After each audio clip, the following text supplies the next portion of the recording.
agama jin, apalagi agama-agama mantra seperti itu. Agama jin itu apa sih? Coba Iya, karena kan pakai bahasa Arab. Karena kakak misionaris ya? Bapak misionaris sebelumnya ya? Pertanyaan berapa orang? Berapa? dapat jiwa. Kalau Dapat jiwa lah, memenangkan jiwa, menangkan kalau resminya 20. Kalau yang nggak resmi ya di bawah 100 lah.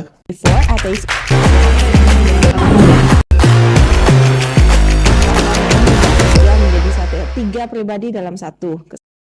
Iya benar. Gengsi. Karena lawan diskusi saya tuh apa ya? Lulusan pondok udah lama.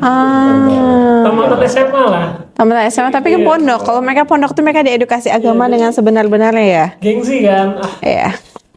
Nggak mau lah dengerin. Alhamdulillah Allah ngecabut nyawa saya waktu itu.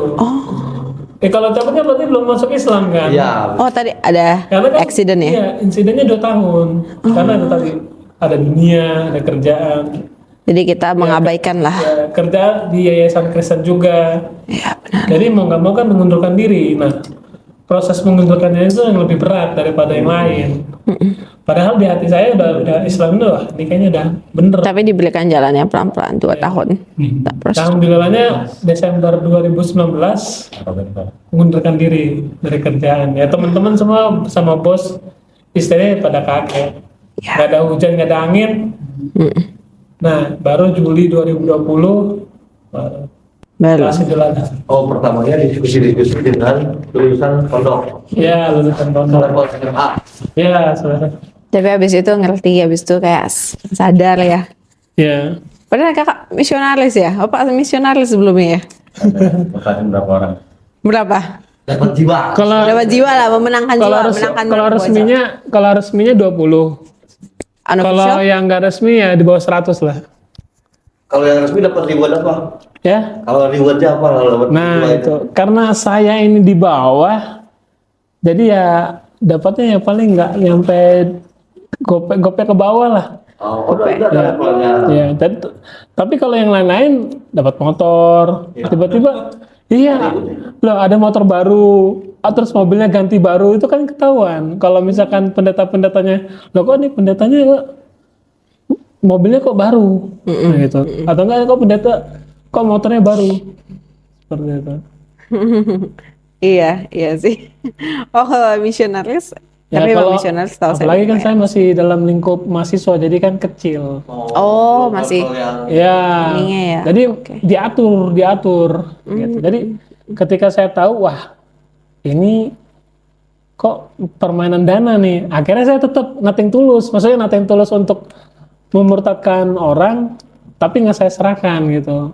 Oh iya Pak. Makanya tadi nggak register lah, nggak report ke itu. Gitu. Iya, nggak saya laporkan. Makanya tadi saya bilang kalau resminya itu yang saya resmi 20. Yang benar-benar datanya ada 20, tapi yang memang saya nggak sengaja kasih ya di bawah 100. Sampai tuh dimingi-mingi ada penatua gereja tuh dimingi. Kalau di Kristen kan itu kan surga tiga tingkatan. Iya, pelataran. Di Islam kan 7. Jadi aku dimimingi surga ketiga karena aku udah melakukan ini kan, katanya sih udah melakukan sesuatu yang luar biasa lah. Iya. Akhirnya dimingi-mingi, wah waktu itu kan senang-senang aja, makin menggebu-gebu akhirnya kan. Tapi pelajaran teologinya kencang sampai ke ujung-ujungannya, sampai ke dalam pembahasan ayat, pengklarifikasian ayat.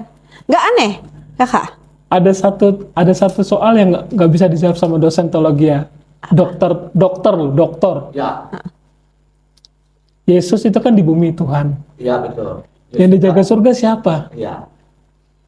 Aku pernah nanya begitu. Tapi itu tadi persis seperti yang Cici tadi bilang, karena doktrin akhirnya ya udahlah, yang penting iman. Betul. Kembali itu tadi, yang penting diimani, nggak usah dipertanyakan. Betul. Nah, ketika saya keluar teologi ya, saya cari lagi, nggak ketemunya itu baru surat Al-Ikhlas. Tadi kan waktu Bapak bilang yang menjadi triggernya itu surat Al-Ikhlas ya. Ya. Yang bagian mana, ayat pertama apa keseluruhannya, Pak? 2-3 ayat itu, bahwa Allah tidak diperanakan, Allah tidak punya anak dan tidak diperanakan. Itu yang memicu sangat kuat. Jawaban dari apa yang saya cari selama ini, bahwa yang jaga surga itu siapa gitu. kan Yesus Tuhan, Iya. Roh Kudus, kan kalau misalkan dia jawab, terus kan jawabnya begini ya, kalau jawaban Trinitas, Tuhan Yesus ada di bumi, yang di surga Allah Bapa. Allah Bapa sama Roh Kudusnya kan. Iya. Berarti kalau dia jawab begitu, berarti kan ada dualisme keilahian, Iya, betul. pecah. Betul. Nah kalau misalkan dia jawab satu, Yesusnya di bumi udah bisa. Iya. Sudah. Jadi sebenarnya itu pertanyaan apa ya? Pertanyaan retoris. Aku tapi Doktrin, ya, again. kembali ke Kepercayaan. doktrin. Akhirnya karena udah didoktrin dari sekolah minggu kan. Siapa yang pertama memperkenalkan surat Al-Ikhlas itu? Apa memang pengen tahu sendiri atau kebetulan Oh, itu ada tadi. yang kasih tahu? Sama teman tadi. Nah temennya itu coba baca ini, terus kamu Enggak bandingkan. dibacain. Aku waktu itu kan memegang nggak boleh. Karena kan boleh, masih ya. Nggak boleh, dulu kan ya. masih Nggak boleh kafir pegang. kan. Ya, Nggak ya. boleh. Jadi dibacain terjemahannya. Pertama nggak ngerti, baru lebih spesifik lagi. Oh, baru kepikiran. Langsung spontan kepikiran apa Iya. merenung dulu atau gimana itu? Langsung kepikiran. Langsung kepikiran. Ya, terus baru pulang lagi baru merenung tuh. Iya. Kok Allah ini versi 1, ini versi 3 ini. Iya. Nah, akhirnya seperti itu. Ya tetapi Kalau Cici Jess kan dulu dia memang baca ya. Cuman dia kan belum mengenal ayat Al-Ikhlas dan tidak ada yang mengasih tahu kalau ini Al-Ikhlas itu bunyinya ya qul huwallahu ahad. Kalau jujur saya udah nggak percaya ayat. Kalaupun saya dibacain ayat ya, bohong lah. Karena saya udah baca ayat dan saya meneliti literasi dan saya tahu literasi itu mudah dibohongi karena saya translator. Saya bisa ngiring orang, saya tahu ya namanya nyetir orang sampai orang itu berubah. Pertanyaan dia A, saya bisa nyetirnya sampai Z. Jadi kalaupun kalian bacakan saya ayat keluar kiri, ya gue tahu ayat lu kan translation juga kan pada akhirnya kan dilakukan kan. Ngejejelin ayat gitu, nggak ada kan? Ada yang coba masukin ayat tapi saya nggak bisa percaya ayat again karena saya sudah tahu Alkitab itu ya a lot of false gitu loh, a lot of itu cuma kerjaan translator. Masalahnya adalah kerjaan saya juga translator. Kalian kasihin saya ayat pun nggak ngehit, Nah, nggak ini ngehit. case-nya beda sama Nah, Jess waktu Mas convert to Muslim, dia udah bisa berdiri di atas kaki sendiri. Betul. Jadi dia tidak menghiraukan apapun cacian orang lain di sekitarnya ataupun dari pemilih. Kalau dengan Mas gimana? wah, hidup saya dari masih iya, terikat dengan iya, gereja karena betul. misionaris again. Terus cara Pekerjaan. mengatasi Saya- hal itu kebimbangan atau ketakutan akan dijauhkan dari lingkungan Itu sekitar? makanya itu tadi kan 2 tahun itu. Oh, Dua tahun perjalanan dari 2018 sampai 2020. Sampai benar-benar udah yakin udahlah apapun mau saya ke depan terus beda lah saya hadapi aja lah. Mau ekonomi Apa yang paling nguatin Bapak waktu itu? Untuk benar-benar menginjak soalnya kan tuh apa ya, lesnya besar ya. Kita kan mempertaruhkan seluruh hidup ya istilahnya. Iya.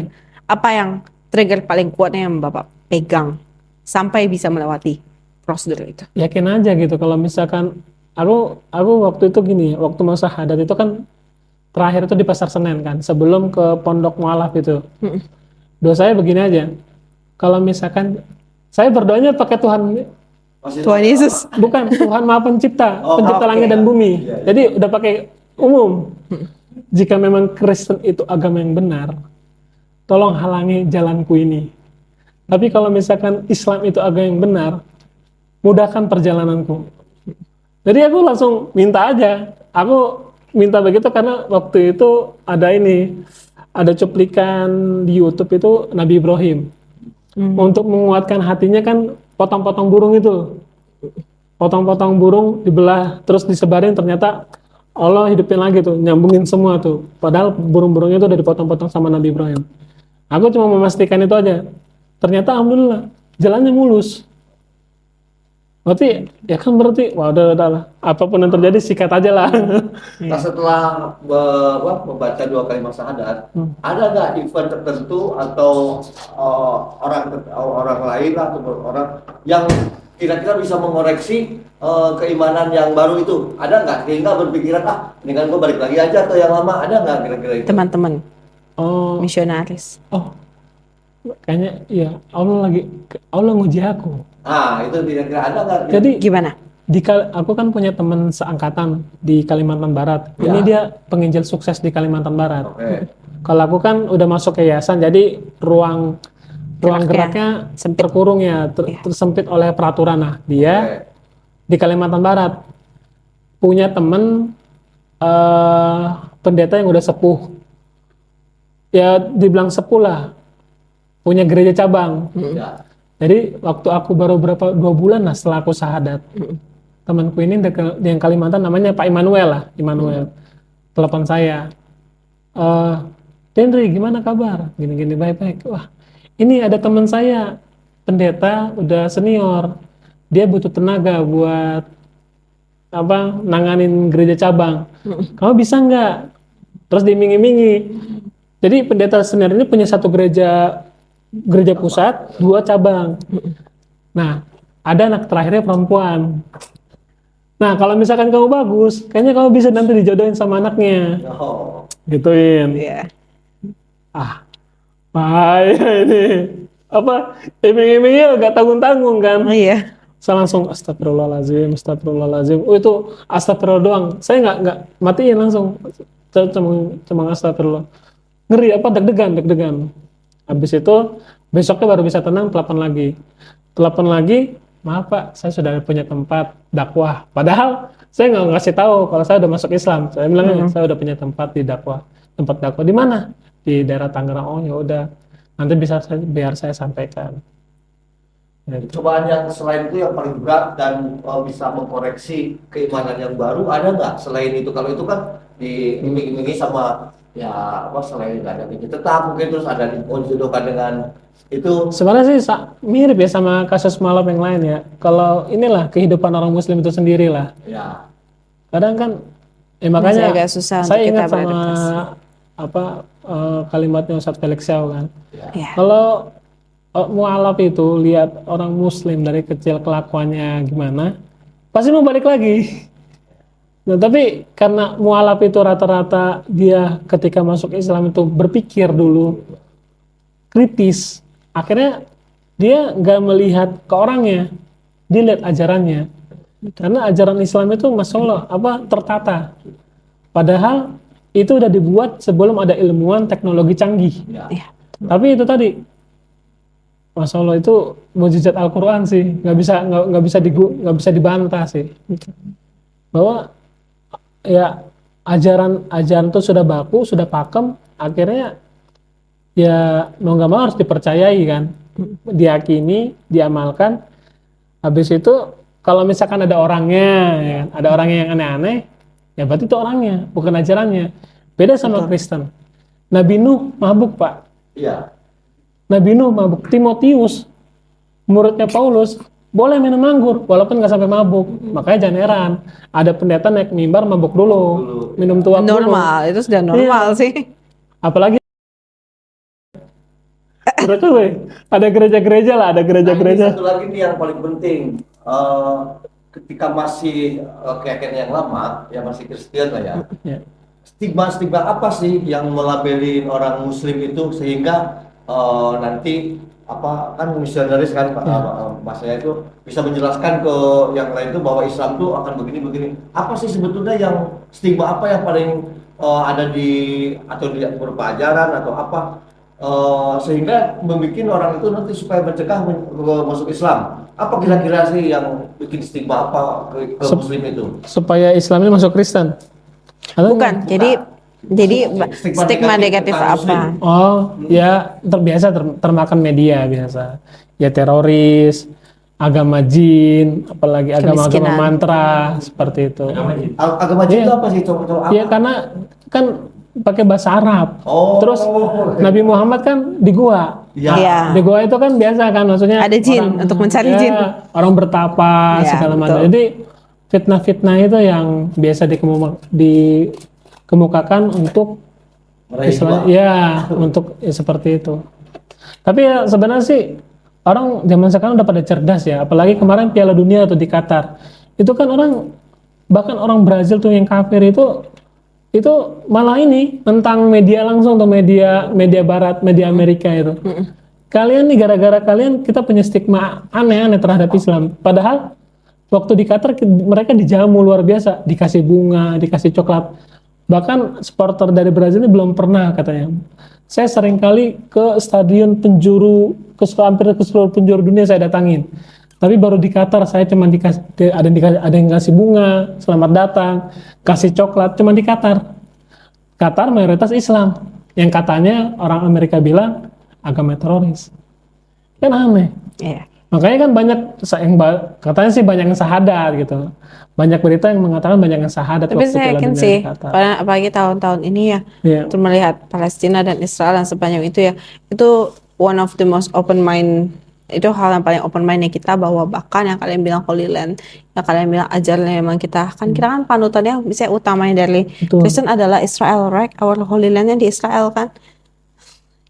Gimana susah kita untuk nutup mata kalau kita tahu sampai begitu hal seperti itu. Sama ini juga sih, tadi benar yang Cici bilang tadi, bahwa orang Kristen itu, apalagi dedengkotnya itu, kalau benar-benar bukan karena hidayah nggak bakal masuk Islam. Gak akan. Karena kalau dedengkot itu, kalau udah dedengkot, itu uangnya itu ya dari gereja, hartanya itu inventaris semua. Iya. Jadi kalau dia mau masuk Islam, Hilang semuanya. saya aja yang bukan kaya-kaya amat mikirnya 2 tahun loh. Baru Iya, yang bukan tergolong kaya banget ya. Iya. 2 tahun mikirnya untuk masuk Islam. Duh, biaya levelnya masih level Iya. awal gitu ya. biaya bagaimana, ini gimana, apalagi yang dedengkot, yang lebih-lebih lagi yang lebih-lebih lagi gembala sidang yang gereja besar. Walaupun mereka tahu Islam, kayaknya agak sulit mereka masuk Islam. Kalau benar-benar bukan karena Allah kasih hidayah benar-benar ya, maksudnya Mungkin juga ada yang diberi hidayah tapi mereka Menolak gitu ya. memilih dunia. karena hartanya inventaris bakal jadi nol hartanya. Mobil harus dikembalikan, rumah apalagi. Jadi Karena kebanyakan kan diberinya dengan ini ya persyaratan kan. betul, ya sama seperti Diikat itu tadi dengan bilang. Makanya persyaratan. aku teringat banyak pendeta di Malang itu tahu Islam itu agama yang benar, tahu. Tapi nggak bisa, stringsnya nggak Iya. bisa dipatahkan gitu. Uangnya terlalu kuat. Karena faktor ekonomi mungkin ya. Iya.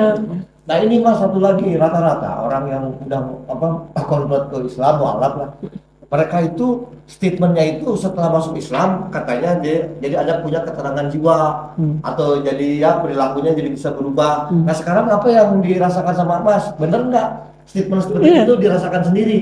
Dan apa yang nyatanya, yang perilaku apa yang bisa menenteramkan sekarang tuh udah jauh lebih nyaman lah secara kejiwaan mungkin? Apa itu kira-kira mas? So, Nah, ini kan sekarang aku lagi menyibukkan diri lagi nyantri lah Ya, di daerah Jawa Tengah. ya. Nggak kerja kan berarti, Iya. tapi happy aja. Nggak tahu kenapa, happy aja. Maksudnya ya memang secara manusia tetap mikir duit kan. Maksudnya aduh kebutuhan, tapi entah kenapa nggak seperti dulu gitu. tidak Kalau ada dulu- rasa iya. ketamakan seperti semua tuh fokusnya material ya. Iya, kalau Udah dulu nggak terlalu ya. uang 100.000 tuh udah pusing. Kalau Cikes statementnya tuh kayak begini, karena menurut dia itu rupiah is a number katanya. Tapi dia again, tidak kalau membawa ketenteraman. Ternyata tuh rupiah itu hanya adalah nomor doang. Iya. Dia menekankan buat apa saya hidup di dunia ini kalau misalnya nanti saya tidak punya tujuan hidup setelah mati. Iya betul. Jadi dia itu akhirat pada ayah. Jadi dia menemukan dia sudah sesuatu tuh dia sudah berpasrah. Menurut Cici Jess ini, saya berpasrah apapun yang terjadi sekarang itu karena kehendak Allah. Jadi ada segala sesuatu yang menerimanya, udah saya dipasrahkan lagi. Jadi timbullah ketenangan. Seperti itu nggak kira-kira Mas? Iya seperti itu memang. Lagi pula kan di Islam itu kan takdir akhirat itu kan beda, konsep akhirat sama Kristen kan.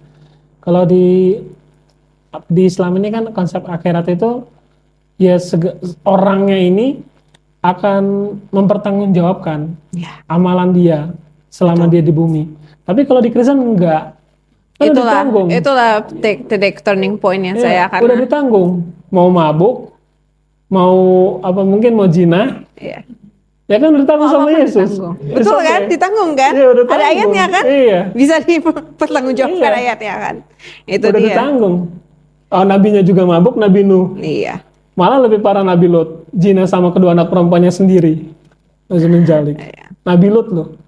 Versi Itu. Bible. Itulah turning point saya paling berat adalah karena begitu. Saya ini ya kayak tadi dibilang, bagi saya tuh misalnya alhamdulillah bagian ekonomi, sosial dan lain itu semua tuh tentram gitu loh. Ekonomi everything is only number. Saya sebut nomor berapa aja udah keluar gitu loh. So what's the point kan? Tapi yang turning point-nya saya adalah karena saya udah mampu nih melakukan hal itu, I can be better gitu loh. I can be mungkin most powerful person atau gimana pun juga dengan keahlian yang saya punya. Karena saya tinggi hati, saya udah merasa kayak I don't have God gitu.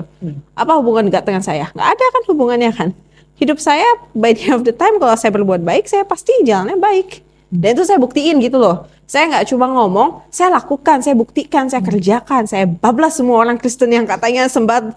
Kalian boleh doa gereja dari Senin sampai Minggu ya. Saya nggak gereja satupun, kalian habis kan, saya lindas semua kan. Terus apa pembuktian kalian ke saya? Kan, saya tuh orang Injil megang gini, iman tuh harus sama dengan perbuatan. Kalau kalian tidak ada achievement, tidak ada apa, jangan ngomong dengan saya, nggak akan masuk gitu loh. Nah, tapi yang paling membuat saya sadar dalam hati adalah ketika perbuatan itu, ketika saya memikirkan tentang dosa. Saya mulai mikir lagi, saya betul secara ekonomi, secara apa tidak bisa diganggu-gugat. Saya betul, saya bisa habisin semua orang Kristen yang katanya beriman, iman kepada Tuhan dan lain-lain, saya bisa habisin. Tapi yang feeling guilty-nya kita tuh pasti ada. Kita pasti merasa bersalah, kita pasti merasa ada satu poin. Yakin nggak ya ditebus ya? Banyak soalnya dosa saya. Saya mulai berpikir kayak, yakinkah ditebus? Susah loh dosa-dosa ini tebus loh. Akibatnya itu banyak loh kepada khalayak umum. Masa iya saya pegang Kristen, I do like this, terus Tuhan, maksudnya saya juga ada lihat orang Kristen yang kayak tulen, ada yang benar-benar kayak menyembah sampai bersujud-sujud. Masa iya orang kayak saya, I get everything, aku mendapat semua kemudahan, dia yang bersujud sampai nggak bisa makan, nggak bisa apa. Masa kami taruh sederajat? Bagi saya itu tuh miris. Yang miris di saya gitu, dan itu kan lucu ya. Kok saya yang sedih, ngapain saya sedih hidup dia kan? Tapi saya sedih hal itu tuh membuat saya benar mikir, kayaknya udah salah jauh nih. Saya ini kayak udah kelewat batas yang terlalu jauh. Dari situlah saya baru belajar dasar-dasar Islam yang saya baca sebelumnya. Baru masuk gitu. Baru masuk logika saya bahwa aduh nggak bisa ini. Ini masih saya klarifikasi dulu nih, jelas atau enggak. Kalau memang jelas saya bisa kayak dosa sepenuhnya, tancap gas sampai ujung gitu kan. Saya emang nggak mau tanggung-tanggung, sayang tanggung-tanggung buat dosa tuh sayang, jujur tuh Apalagi rugi. ditanggung sama orang lain kan. Iya, ditanggung sama orang lain kalau udah ada orang lainnya Tuhan lagi. Benar, saya mikir kayak gini, kalau sudah ada klarifikasi nih, saya memang jalan begini bagus nih. Saya kan udah melihat perbandingannya dengan khalayak yang jauh berendah. Kalau memang ditebus, udah resmi, lunas, gas sampai ujung dong. Ngapain tanggung-tanggung? Kan saya udah setengah jalan. Tapi kalau saya mikir kalau memang salah, saya bisa perbaikin. Saya masih di jalur yang dimana kalau saya take back, saya masih bisa survive gitu loh. Paling dicaci maki orang, itu mah udah biasa. Saya dari kecil juga caci maki orang gitu kan. Nggak apa-apa. Nah, itulah yang paling men-switch triggernya saya. Sesusah apapun misalnya adaptasi ke Islam, jujur susah dari kita yang Kristen ya. Itu emang prosesnya lumayan terasa kan. Saya sih setiap hari saya tetap istilah istighfar ya. Merasakan terus prosesin itu untuk membersihkan diri saya sebelumnya. Itu yang luar biasa di Islam. Kalau Bapak nggak kebagian dosa itu ya, nggak terlalu. Juga. Nah, ini Mas satu lagi nih.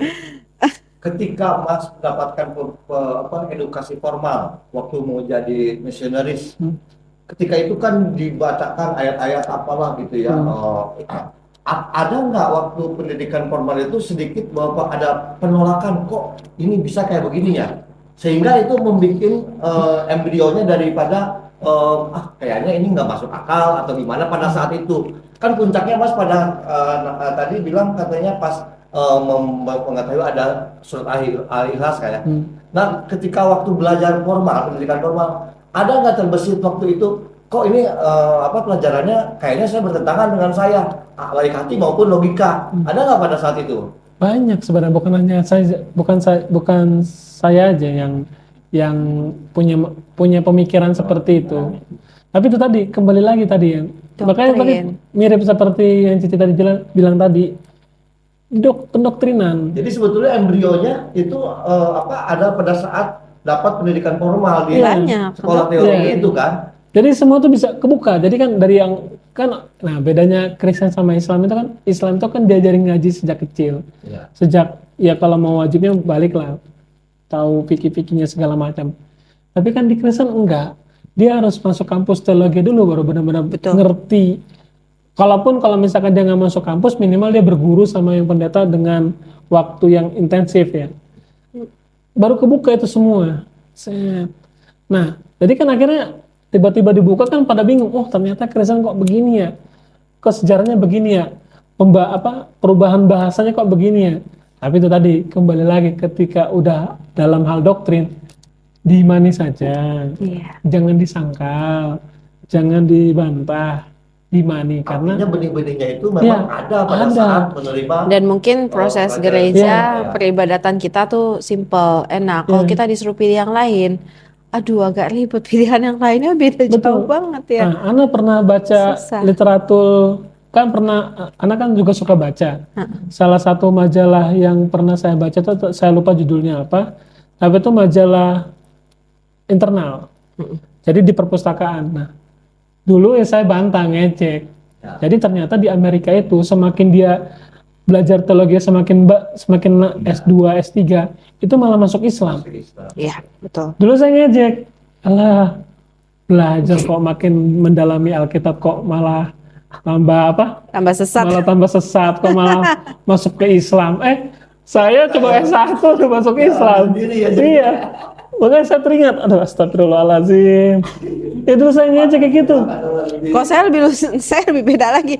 Saya pas di Kristen aja saya udah dibilang sesat. Jadi dari saya di Kristen kayak aduh saya dibilang sesat. Saya paling suka dicap tentang antikris. Sampai saya cari, misalnya apa sih antikris itu? Kalian suka panggil saya, klaim saya tentang antikris. Saya percaya Tuhan, saya percaya Yesus, saya percaya. Doa syafaat suruh saya pimpin, saya bisa gitu loh. Tapi kok kalian ngecap saya antikris? Ya karena I raise question yang ya istilah orang dibilang katanya radikal, tapi saya itu kan nggak radikal, itu kan normal question gitu loh. Betul. Kenapa saya mesti sembah 3 bos? Kenapa sembah saya 3 Tuhan? Terus saya harus tunduk ke 3-3-nya. Kalau salah satu marah gimana? Udah, saya diusir dari ruangan. Satu lagi nih, di Kristen tuh nggak ada sanad, nggak ada sanad keilmuan, nggak ada. Di Islam tuh ada. Ketika saya belajar sedikit tentang ilmu hadis, itu masya Allah loh. Iya. Itu hadis itu kan perkataannya Rasul. Ada hadis sohi, ada hadis hasan, ada hadis doif, ada hadis mungkar. Iya. Dan perawi-perawi hadisnya itu udah ada karakter-karakternya. Jadi kalau misalkan ada orang mengaku perawi hadis itu mulai pikun di umur 50, itu di bawah 50 boleh bisa diterima hadisnya, tapi di atas 50 nggak boleh. Ya. Jadi di Kristen nggak ada. Terus di Islam aja, di hadis aja di Islam, hadis aja dijaga loh. Perkataannya Rasul loh. Apalagi ini Al-Quran, perkataannya Allah langsung. Iya. Pasti kan dijaga bener sama penghafal-penghafalnya. Kristen nggak punya. Saya nggak apa-apa. Aku sering ditanya sama teman-temanku yang udah anak-anak pondok, Bang, ada nggak yang hafal Bible? Nggak ada. Nggak ada. Nggak ada. Aku aja nggak ada. Rektorku yang dokter aja nggak ngerti. Dokter-dokter teologi aja nggak ada. Bible 1000 halaman kok, udah kayak novel. Nggak ada yang hafal. Al-Quran ada yang hafal. Banyak penghafalnya Iya. malahan ya. Karena Allah itu janji Allah. Allah jaga melalui para penghafal. Iya. Makanya kalau misalkan mau telusuri lagi dari segi bahasa, dari bahasa Ibrani jadi bahasa Septuaginta LXX, bahasa Latin, bahasa Inggris ke bahasa Indonesia, bahasa daerah, bahasa Batak, bahasa Jawa, itu kan dibilang Bible. Susah, terjemahan. padahal udah nggak bisa terjemahan itu. Padahal kalau di Al-Quran ada, tapi namanya Qiraah. Qiraah juga bahasa Arab, bukan bukan bahasa antar negara gitu. Jadi kemuliaan Al-Quran, kemuliaan Islam itu Dijaga sebersih-bersihnya. iya, Allah sendiri yang jaga. Insya Allah. Pernah nggak ketemu dengan satu alma mater yang sekarang masih di Belum. Kemudian ada adu argumen atau apa gitu kan? Belum. Atau ada yang berusaha menyadari, oh ngapain lu kayak begitu? Ada nggak? Belum pernah kayak. Belum. Tapi ada yang mulai cari saya balik tuh. Ada orang-orang gereja yang udah berapa belasan tahun udah mulai ngechat masuk ke Instagram saya, kayaknya udah mulai apa kabar ini segala. Udah mulai ada yang ada pengerjanya. Tapi saya tahu pengerja ini kamu kan nggak ada interaksi dengan saya, itu biasa mungkin titipan pendetanya. Mungkin titipan pendetanya sih sudah mulai masuk. Cuman ada beberapa yang satu alma mater dulu mengetahui, sekarang udah konfirmasi. Harusnya tahu kan? Ada nggak? Enggak. Sulit, soalnya gini, aku kan mahasiswa ini sebenarnya biasa-biasa aja, tapi sering ditanyain. Kalau orang bilang ditanyain inilah fatwanya lah. Jadi kadang ditanyain ada tingkat, kadang ditanyain sama tingkat. Jadi mereka kaget gitu. Aku waktu semester 1 malah cari ke perpustakaan malah baca buku semester 6 dan bisa ngerti dikit. Ya, Emang padahal IQ-nya tinggi. belajar doang, baca doang. Nanti kalau nggak ngerti langsung diskusi sama pendetanya. Jadi mereka kagetnya gini, ada orang yang agak kritis itu masuk Islam gitu. Makanya ya mereka kalau lihat tahu aku masuk Islam ya kaget. Karena pasti nggak ada yang kepikiran seorang yang namanya Dendri itu masuk Islam ya pasti nggak ada yang kepikiran. Karena waktu itu rasa ingin tahunya dan belajarnya Ya. Tinggi ya. tinggi ya. Ya. Waktu SMA kelas 1 sampai kelas 3 juara Alkitab berturut-turut di gereja lokal. Widih. Soalnya gini, ibuku itu Pendeta? Ibuku tuh keras banget sama aku kalau dalam hal agama. Fanatis ya. Ya, nggak boleh tidur siang atau nggak boleh tidur malam itu sebelum baca Bible 2 lembar. Itu kalau enggak nanti Tapi itu masih ditanyain. baik sih. Itu masih lumayan kayak behavior yang baik ya. Ya, karena ibu itu apa ya kalau ini termasuk bagian dari ini anggota tetap di penantian Natal. Jadi hampir tiap Natal tuh pasti dapat jabatannya di situ lah. Kalau bapak penatua, mantan penatua. Jadi orang tua tuh mendidik anak tuh benar-benar apa ya? Kalau udah Bible itu keras. Kalau nggak masuk sekolah minggu dipukul.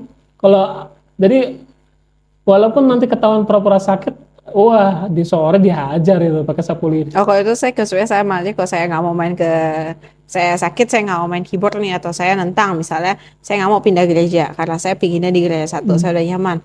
Aduh, itu mau Natal, mau apa, bakal dibanting pakai pintu sampai mati kayak itu. Bakal pernah kekerasan karena kalau saya menentang untuk pergi atau kayak karena sakit terutama ya. Baik kan sesinya banyak, capek loh main piano disuruh 5 sesi gitu kan, bebannya capek. Nah, kerasnya di situ sih.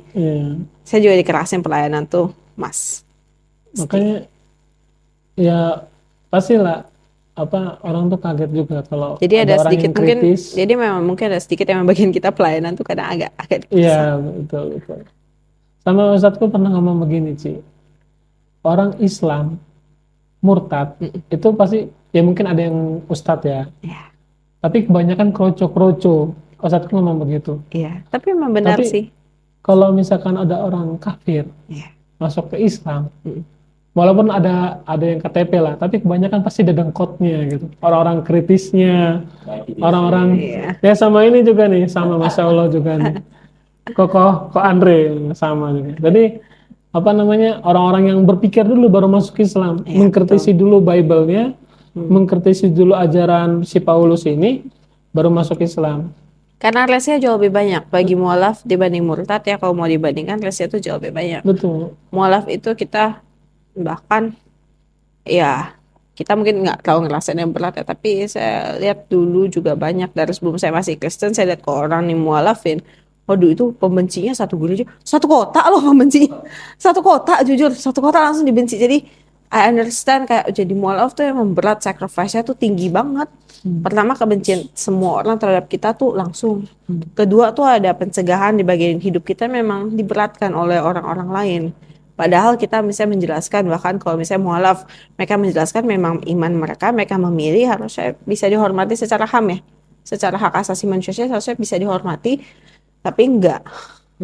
Facts-nya tuh enggak. Kalau Cici sendiri, mohon maaf nih tanya sedikit. Kalau awal-awal atau gimana, itu tekanan waktu mau masuk Islam ada tekanan nggak? Maksudnya tekanan dari seseorang atau dari lembaga supaya Cici ngapain sih masuk Islam gitu? Nggak ada, karena nggak ada yang tahu. Saya bukan orang yang kayak saya hang out dengan teman saya. Emang kerjaan saya pagi siang malam saya kerja, saya belajar, saya pulang istirahat. Jadi nggak ada yang tahu saya tuh pingin masuk Islam. Nah, dan keluarga juga saya tinggalnya posisi udah jauh, udah merantau semua. Saya juga udah berdiri sendiri. Saya udah sejak bertahun lalu tuh emang hidup hati saya tanggung sendiri. Jadi emang udah nggak ada yang tahu. Tapi pertentangannya masuk ketika mereka semua sudah mulai tahu, memang cacian makian dan ya hujatan kebenciannya kita bisa feel lah. Mereka sampaikan lewat orang ketiga, lewat orang ini kan bisa saya rasakan. Tapi again tuh karena saya orang yang jenis, menurut saya tuh percaya kayak gini. Saya lahir ke dunia sendiri. Kalaupun saya mati, orang tua saya tidak akan langsung mati bersama dengan saya. Saudara saya juga tidak akan balik ke surga bersama dengan saya. Jadi forever and after, mau 1 juta orang atau berapa ratus ribu orang pun mau benci kita atau apapun, by the end of the time pertanggungjawaban saya itu hanya kepada Allah. Jadi saya nggak perlu harus takut kepada kalian gitu loh. Masya Allah. Kalian mau apain saya juga, by the end of the time yang kalian sakiti juga Allah, Masya Allah. bukan kita. Malah kalau kalian mau sakitin ya sah-sah saja ya. If I defend, saya mendefend keislaman saya, kalian yang rugi gitu loh, bukan saya. Saya tuh nggak rugi, begitu. Masya Allah. Saya bukan bagian itu sih. Kalau Kakak ini keluarga ya, Ya pasti keluarga. keluarga. Tapi dulu saya kan ngumpet-ngumpet Sorry. masuk Kakak, Islam. kakak tuh Batak ya? Iya. Oh iya, oke, pantesan. Pantesan. Ya second yang paling menentang selain Chinese ya Batak. Iya, iya, betul, Karena, betul. ya, benar. Jadi saya tuh ngumpet-ngumpet. Jadi yang pertama itu saya menjaga perasaan sih, lebih Iya. menjaga perasaan orang tua. Terus yang kedua, saya juga pengen cari tahu, masih cari tahu karena itu tadi background saya sebenarnya biasa-biasa aja. Tapi link saya ada gitu di dalam Iya, internet. betul. Rencana-rencana mereka, apa yang terjadi di dalam. Terakhir itu kan mereka ngincar Kalimantan. Oh, Kalimantan sama Sumatera bagian sama Pulau Sumatera bagian selatan. Di situ ada Bengkulu, Lampung, sama satu lagi. karena mungkin Kalimantan tuh termasuk kota yang sulit Ya, mudah. semenjak pemerintah bikin IKN di situ. Betul. Ya. Jadi- Tapi kecuali Kalimantan Selatan karena ada Banjarmasinnya masih kuat Islamnya. Betul. Nah, qadar Allah memang udah waktunya sih. Iya. Syahadat saya waktu itu viral di YouTube. Katanya sih viral katanya. Saya waktu itu nggak pegang HP. Oh, Bulan 5 ke tahun lalu. Ya udahlah semenjak itu orang-orang Malang tuh udah pada tahu. Wah, tiba-tiba saya dimasukin ke grup yang nggak, waktu Sabtu lah, Sabtunya ada momen Sabtu saya pegang HP, baru tuh semua apa namanya WA tuh banyak yang masuk. Terus ada grup baru yang saya nggak tahu. Sampai HP saya tuh apa ya loading gitu kan. Wah, ini kenapa nih HP? Ternyata itu tadi banyak pesan masuk. Pas saya buka, wah ini grupnya ini grup visionaris. iya misionaris semua, dosen-dosen. Widih. Habis itu ada mahasiswa teman-teman saya juga. Akhirnya saya ada japri, ya jangan diladenin, maksudnya gini-ginilah, jangan karena pasti begini ya. Akhirnya saya minta tolong keluarkan saya dari grup. Iya. Akhirnya dia keluarkan saya gitu. Oke. Wah, ada yang ngejek, wah udah jadi ustadz ya sekarang ya. Apalah ini ya. Aku pertama biasa-biasa aja, tapi gara-gara grupnya ini aku jadi sepaneng. Akhirnya aku langsung inilah, udahlah. Aku kan nggak pernah begini-beginian. Depan kamera tuh aku nggak pernah. Jadi pernah ada momen di pondok itu ada Metro TV bikin sumbangan Ramadan. Oh, Aku pakai masker. Iya. Dari awal mereka datang sampai terakhir mereka datang aku pakai masker. Karena itu tadi kalau udah kelipet kamera udah habis. Maksudnya nah gara-gara itu saya korbannya salah satu sepertinya ya. Tapi ya saya nggak tahu adalah syahadat saya ternyata orang see ya, people see ya. Kalau bagi saya sendiri pada waktu itu ya, maksudnya it's quite an easy sharing nah, gitu. parahnya itu gini. Yang tempat saya channel saya di mana tuh viral saya syahadat di situ iklannya udah banyak. Ada iklannya. Jadi saya udah nggak dihubungin, maksudnya nggak minta izin. Iya. Saya sendiri yang intimidasi sama WA. Orang itu sampai saya cari loh supaya dihapus dulu itu. Iya. Nggak ketemu. Oh, tapi Akhirnya- nggak tahu siapa yang videoin. Nggak tahu. Ya ada channelnya, tapi pemiliknya nggak tahu siapa. Iya, nggak ada di situ. Akhirnya saya langsung telepon Arimatea, Ustadz Iwan namanya. Iya, dibantu. Di Ustadz, apa Ustadz, gini, saya minta tolong Ustadz, saya diintimidasi sama WA nih Ustadz. Akhirnya beliau bilang, aku waktu itu masih di Bogor Darul Ulum. Ya udah Umar, antum di situ aja fokus dulu belajar. Nanti kalau misalkan ada yang aneh-aneh sama kamu, insya Allah kalau dibantu Iya. secara hukum. Katanya beliau juga ada link-link hukumnya ya. Ada link-link hukumnya pengacara ya, advokatnya. Ya udah, semenjak itu aku tenang, belajar. Nah, pertama ya ini sama Kang Asep di waktu ya itu pertama itu dah. Itu pertama kali aku baru berani mau tampil di kamera itu. Karena emang intimidasinya tuh masuk Iya, langsung ya. intimidasi. Tapi kan tadi Tapi emang kita perlu Iya. sedikit pelindungan karena mualaf jujur betul ininya banyak. sama seperti yang Cici bilang memang mualaf itu Sacrifice-nya tinggi Iya. sekali. tekanannya itu Pengorbanannya tinggi sekali. Apalagi kalau sama orang Katolik malah lebih ngeri dari Protestan. Oh, Dia diam-diam tapi menekan dari dalam. Orang Katolik kan nggak kelihatan gerakannya. kekuatan moneter. Iya, karena dia bermainnya politik. Yes. Kalau Protestan, koar-koar, pendetanya Tapi koar-koar. nggak ada ini, nggak ada tekanan karena Iya. main keluar doang kan. Yang bahayanya makin tinggi. Iya, betul. Kayak Ustadz Hidayat kan pernah dilaporin sama pendeta di Kupang. Nah, itu dari Protestan. Jadi ya koarnya ya di polisi gitu. Ya, tapi kan qadar Allah kan Usaha bersama waktu itu kan ada dalilnya, backingannya juga kuat. Jadi ya siapa yang mau sentuh kan? Ilmunya juga masya Allah ulama juga. Siapa yang masyarakat Indonesia cinta beliau? Siapa yang mau ini? Dibandingkan sama pendeta yang nggak jelas, keluar-keluar di polisi. Gara-gara Iya. mungkin dibilang ini, dulu kan ada viralnya itu kan jin salib. Oh, Nah, gitu. ada Jadi, perkataan-perkataan ya. gitulah yang menyentuh mereka. Atau apa gitu, apa kafir, kata kafir, jangan kafir non muslim katanya kan. Tapi ya itu Tapi tadi. sekarang sih orang-orang udah mulai open ya, soalnya barang-barang gitu udah bisa dicari Google Ya. sekali kan. Jadi orang sudah nggak, maksudnya kalau kalian mau lapor atau apa, mempermalukan diri sendiri. Iya. Oke. Oh iya, iya. Wah, masya Allah udah ini udah mau ganti hari. Iya, mau ganti hari. Tuh, tuh, tuh, tuh, tuh. Bismillahirrahmanirrahim. Assalamualaikum warahmatullahi wabarakatuh. Ya, kembali lagi ya teman-teman sekalian yang dirahmati oleh Allah Subhanahu wa taala. Bersama dengan saya Hendriko Santoso selaku narasumber di Ngaji Cerdas, mencerdaskan umat. Nah, teman-teman di sini ada produk bagus nih. Namanya Sultan Parfum. Parfum para perindu surga. Nah, di sini ada 4 macam produk nih. Yang pertama, parfum dengan aroma Raudhah. Parfum dengan aroma Hajar Aswad, parfum dengan aroma kasturi, dan yang keempat adalah parfum aroma 2000 bunga. Nah, kalau teman-teman sekalian sedang umroh, lalu pulang ke tanah air dan rindu dengan suasana di Masjidil Haram maupun di Masjidil Nabawi atau di Mekah dan Madinah, teman-teman bisa beli nih Sultan Parfum dengan aroma-aroma yang menyesuaikan dengan suasana di Mekah ataupun Madinah. Nah, selain teman-teman beli parfum ini, nanti teman-teman dapat bonus gratisannya juga. Apa aja sih teman-teman gratisannya? Nih, yang pertama nanti teman-teman dapat kitab atau buku saku zikir pagi dan petang sesuai dengan sunnah.